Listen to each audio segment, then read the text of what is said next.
Welcome back to the Premier Chiropractic Video Network. I'm your host, Dr. Sean Rundle, and today we're going to cover a topic that I have come up in my office nearly every day. Patients are asking me, Doc, do I use ice or do I use heat? Do I use both or neither at all?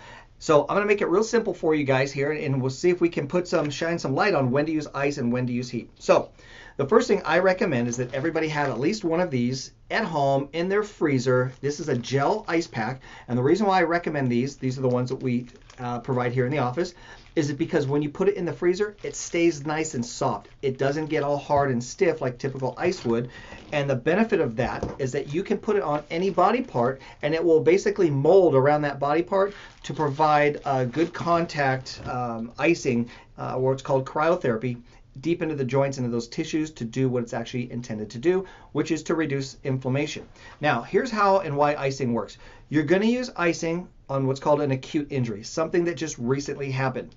And what the icing does is it does two things. Number one is it reduces the inflammation. When your body produces inflammation, it increases pressure within those joints, and that increases pain. Now, inflammation is a completely natural and healthy response to an injury.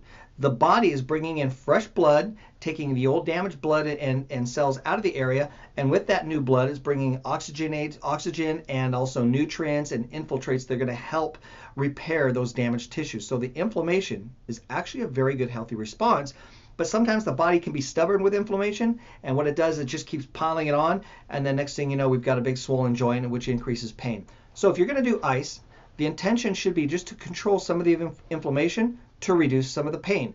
It's much healthier for you and much more effective than putting pain pills, medications into the body, which we know all have all kinds of side effects. So this is a much safer version to control the pain.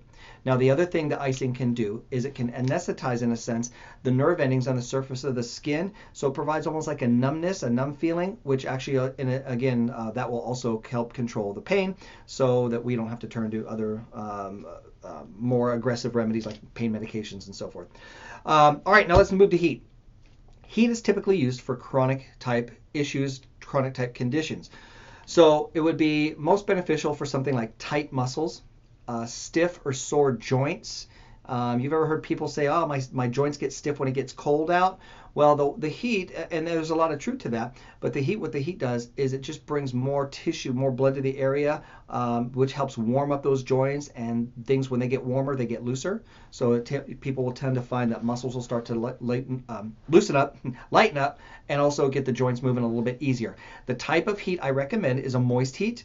If you use a dry heat, which would be something like a heating pad that's plugged into the wall, that could actually cause some dehydration within the muscle and cause almost like a reactive pain type vicious cycle. So you're always best to use a moist heat. These ice packs are actually multi-purpose. You can actually put these in hot water or put them in the microwave, and that will create a heat pad for you. And then I recommend you just getting a towel. You can actually get the towel wet, put it in the microwave also, wrap these two together, and it does a fantastic job of what's called thermotherapy or heat therapy.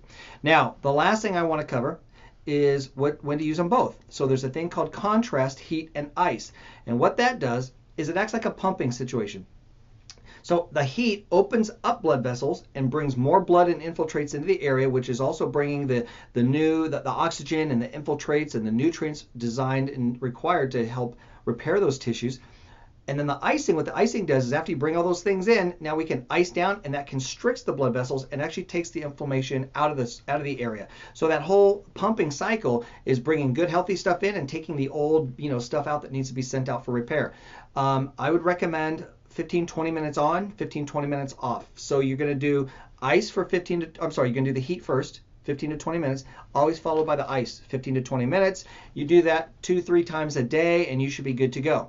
Now, lastly, obviously, if you're having an ache or pain that just is not responding to these type of therapies, then it's also, obviously we recommend you coming in and getting checked by myself or your chiropractor or whoever your doctor is, to make sure that you're not dealing with something that requires more attention than just ice or heat. So obviously, we always tell you pay attention to your symptoms. They're there for a reason. Never neglect your symptoms because it's the body's way of telling you that it needs attention or it needs help. So that's all I got for you today. I hope this shines some light on when to use ice, when to use heat, when to use them both. And again, if you have any questions, you can always reach us here at Premier Chiropractic. Always here for you. Hope you guys enjoyed. Have a great day, and we will see you next time on the Premier Chiropractic Radio Network. Cheers, everybody.